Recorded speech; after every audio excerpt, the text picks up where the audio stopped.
اپنے وعدوں پر قائم ہیں انہیں بھی قائم رہنا چاہیے۔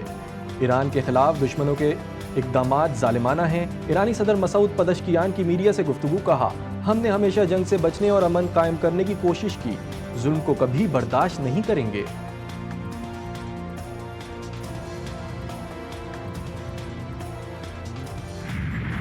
غزہ میں صہیونی بربریت جاری، 24 گھنٹوں میں مزید 40 فلسطینی شہید، شہداء کی مجموعی تعداد 40,534 تک جا پہنچی۔ القصام بریگیڈ کی جوابی کارروائی میں صہیونی فوجی مارا گیا۔ مغربی کنارے پر بھی صہیونی دراندازی سے 9 فلسطینی شہید۔ مغربی کنارے کے شہر تل کرم، طبس اور جنین میں مقیم فلسطینیوں کے خلاف صہیونی فوج نے آپریشن شروع کر دیا۔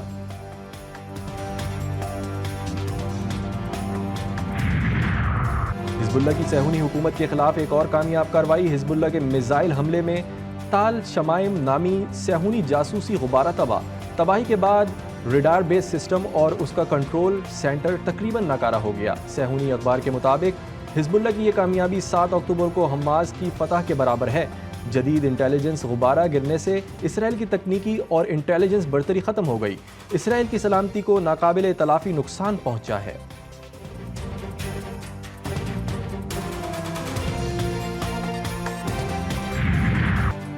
بلوچستان، پنجاب، سندھ اور خیبر پختونخوا میں مونسون بارشوں سے تباہی۔ حیدرآباد، کنکوٹ، سکرنڈ، عمرکوٹ، تھرپارکر میں بھی بادل برس پڑے۔ میرپور خاص، سانگھڑ سمیت سندھ کے دیگر اضلاع میں بھی بارشیں۔ شاہراہیں، گلی محلے تالاب کا منظر پیش کرنے لگے۔ سینکڑوں گاؤں زیر آب، تیار فصلیں تباہ، زمینی رابطہ منقطع۔ پنجاب کے مختلف شہروں میں بارش کے بعد سڑکیں ندی نالوں کا منظر پیش کرنے لگیں۔ روجان میں سیلابی پانی ڈیم کی شکل اختیار کر گیا۔ برساتی پانی کی محدود نکاسی کی وجہ سے مشرف بند، صفدرآباد بند پر شدید دباؤ برقرار۔ ٹبہ سلطان پور میں موسلادھار بارش، نشیبی علاقے ڈوب گئے۔ بارش کا پانی گھروں میں داخل۔ لکی مروت ٹانک میں طوفانی بارش سے ندی نالوں میں طغیانی۔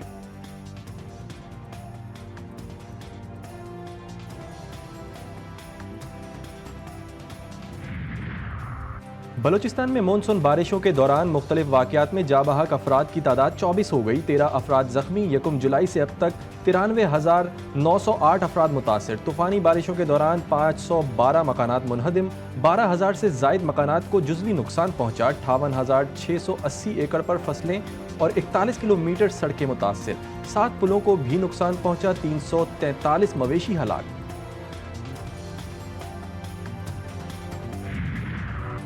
کراچی میں مونسون کے طاقتور اسپیل کی انٹری، بادلوں کی دھواں دھار اننگز۔ شہر کے مختلف علاقوں میں وقفے سے کہیں ہلکی تو کہیں تیز بارش کا سلسلہ جاری۔ نشیبی علاقے میں پانی جمع، کئی شاہراہیں تالاب کا منظر پیش کرنے لگی۔ مونسون کا طاقتور سسٹم مزید برسنے کو تیار۔ محکمہ موسمیات نے بھی خطرے کی گھنٹی بجا دی۔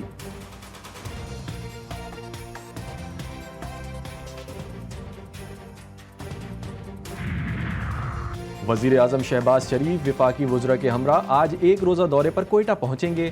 شہباز شریف صوبے میں مجموعی سیکیورٹی صورتحال پر اجلاس کی صدارت کریں گے۔ اجلاس میں بلوچستان میں بحالی امن کے لیے اہم فیصلے کیے جائیں گے۔ وزیر اعظم سے قانون نافذ کرنے والے اداروں کے اعلیٰ افسران ملاقاتیں کریں گے۔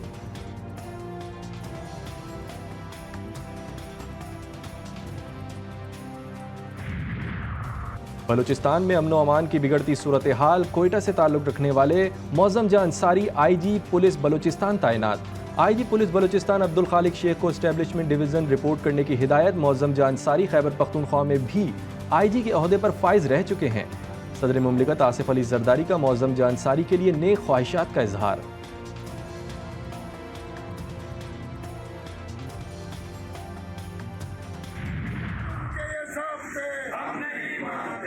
تاجر دوست اسکیم نامنظور، پاکستان کی تاریخ میں پہلی بار ملک بھر کے تاجر ایک ایجنڈا پر متحد۔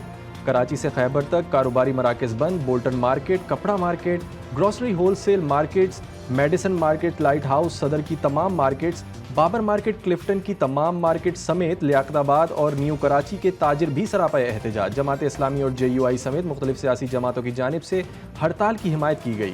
کراچی، لاہور، پشاور، کوئٹہ سمیت مختلف شہروں میں احتجاجی مظاہرے اور ریلیاں۔ تاجر دوست اسکیم، بجلی کے بھاری بھرکم بلوں اور ٹیکسز کے خلاف نعرے بازی۔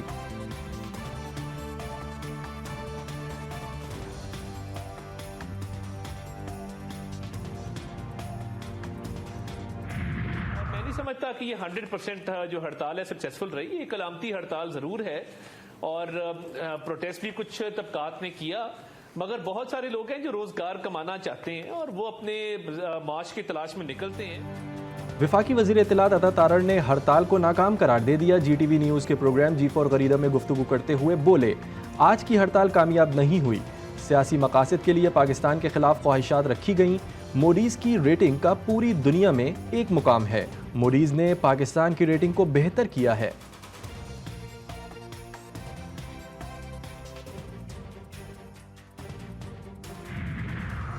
پاکستان کی معیشت ڈیفالٹ کے خطرے سے باہر، ریٹنگ ایجنسی موڈیز نے پاکستان کی ریٹنگ ایک درجہ بہتر کر دی، پاکستان کی ریٹنگ CAA2 کر دی۔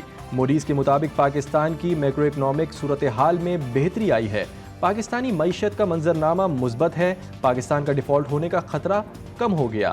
IMF کا ایگزیکٹو بورڈ چند ہفتے میں اگلے پروگرام کی منظوری دے گا۔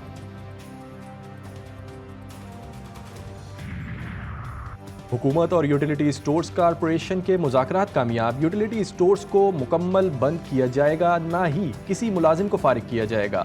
مشیر وزیر اعظم رانا ثناء اللہ کی مظاہرین کو یقین دہانی، مظاہرین نے ڈی چوک خالی کر دیا، مزید مطالبات کی منظوری تک مظاہرین ہیڈ آفس کے سامنے دھرنا جاری رکھیں گے۔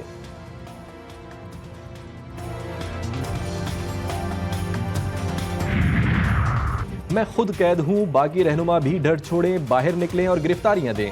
سابق وزیر اعظم اور بانی PTI نے روپوش پارٹی رہنماؤں کو روپوشی ختم کر کے باہر نکلنے اور گرفتاریاں دینے کی ہدایت کر دی۔ اڈیالہ جیل میں صحافیوں سے غیر رسمی گفتگو کرتے ہوئے ان کا کہنا تھا کہ روپوش رہنماؤں پر جو بھی الزامات ہیں اس کا سامنا کریں، گرفتاریاں دے کر عدالتوں سے ضمانتیں حاصل کریں۔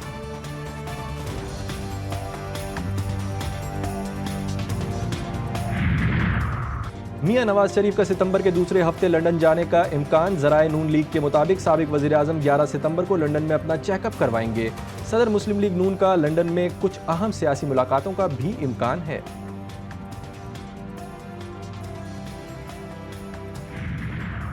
خیبر پختونخوا کابینہ کا 12واں اجلاس آج خیبر پختونخوا ہاؤس اسلام آباد میں طلب۔ اجلاس میں 54 نکاتی ایجنڈے کی منظوری دی جائے گی۔ شانگلہ ٹاپ میں ریسٹ ہاؤس کی تعمیر، رولز آف بزنس 1985 میں ترمیم، 36,000 روپے فی مہینہ اجرت مقرر کرنے کی منظوری شامل۔ محکمہ قانون سمیت دیگر محکموں کے بلوں اور ترامیم بھی ایجنڈے کا حصہ۔ اسلام آباد میں آئیڈیاز 2024 کی سافٹ لانچنگ، وفاقی وزیر تجارت جام کمال تقریب میں بطور مہمان خصوصی شریک ہوئے۔ ایونٹ میں مسلح افواج کے سینئر حکام، مختلف ممالک کے سفارتی نمائندے اور دفاعی اتاشی موجود تھے۔ جام کمال نے کہا، پاک فوج دنیا کی بہترین افواج میں سے ایک ہے، دفاعی پیداوار کا شعبہ بہتری کی جانب گامزن ہے۔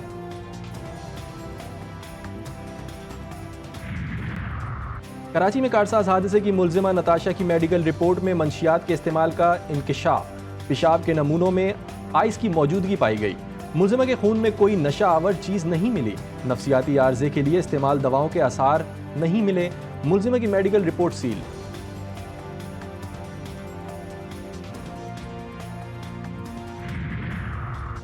مہنگائی، بجلی کے مہنگے بل، کرائے کا مکان، بے روزگاری، گھر میں راشن کا ایک دانہ بھی نہیں۔ گھر کے سربراہ نے بھوک و افلاس سے تڑپتے بچوں سمیت 7 افراد کو زہریلی گولیاں کھلا دیں، تشویشناک حالت میں اسپتال منتقل، متاثرہ افراد کو بچا لیا گیا۔ گھر کے سربراہ نے اپنے بیان میں بتایا کہ راشن کا ایک دانہ نہیں، 7 ماہ سے کرایہ بھی نہیں دیا، غربت سے تنگ آ کر بیوی بچوں اور خود کو زہر دیا۔ غزہ میں صہیونی بربریت جاری، 24 گھنٹوں میں مزید 40 فلسطینی شہید، شہداء کی مجموعی تعداد 40,534 تک جا پہنچی۔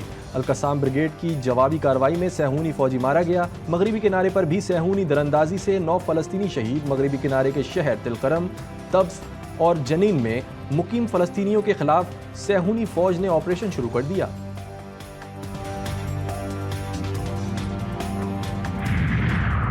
حزب اللہ کی صہیونی حکومت کے خلاف ایک اور کامیاب کارروائی، حزب اللہ کے میزائل حملے میں تال شمائم نامی صہیونی جاسوسی غبارہ تباہی کے بعد ریڈار بیس سسٹم اور اس کا کنٹرول سینٹر تقریباً ناکارہ ہو گیا۔ صہیونی اخبار کے مطابق حزب اللہ کی یہ کامیابی 7 اکتوبر کو حماس کی فتح کے برابر ہے۔ جدید انٹیلیجنس غبارہ گرنے سے اسرائیل کی تکنیکی اور انٹیلیجنس برتری ختم ہو گئی، اسرائیل کی سلامتی کو ناقابل تلافی نقصان پہنچا ہے۔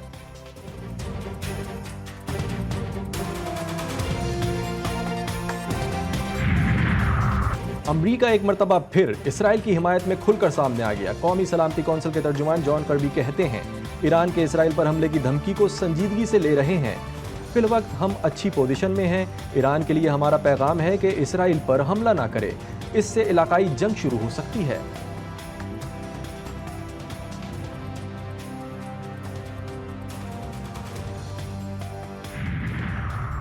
ہم اپنے وعدوں پر قائم ہیں، انہیں بھی قائم رہنا چاہیے۔ ایران کے خلاف دشمنوں کے اقدامات ظالمانہ ہیں۔ ایرانی صدر مسعود پزشکیان کی میڈیا سے گفتگو کہا، ہم نے ہمیشہ جنگ سے بچنے اور امن قائم کرنے کی کوشش کی، ظلم کو کبھی برداشت نہیں کریں گے۔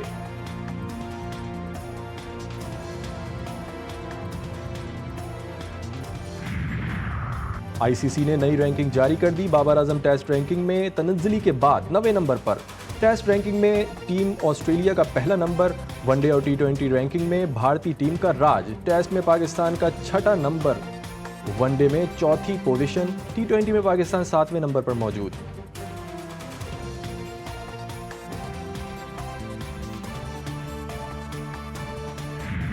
اور پاکستان اور بنگلہ دیش کے درمیان دوسرا ٹیسٹ میچ جمعے سے کھیلا جائے گا۔ پاکستان سیریز برابر کرنے کے لیے پرعزم، بنگال ٹائیگرز دوسرا ٹیسٹ جیت کر ایک اور تاریخ رقم کرنے کے لیے تیار۔ قومی ٹیم کے پہلے ٹیسٹ کے پلیئنگ 11 میں تبدیلیوں کا امکان۔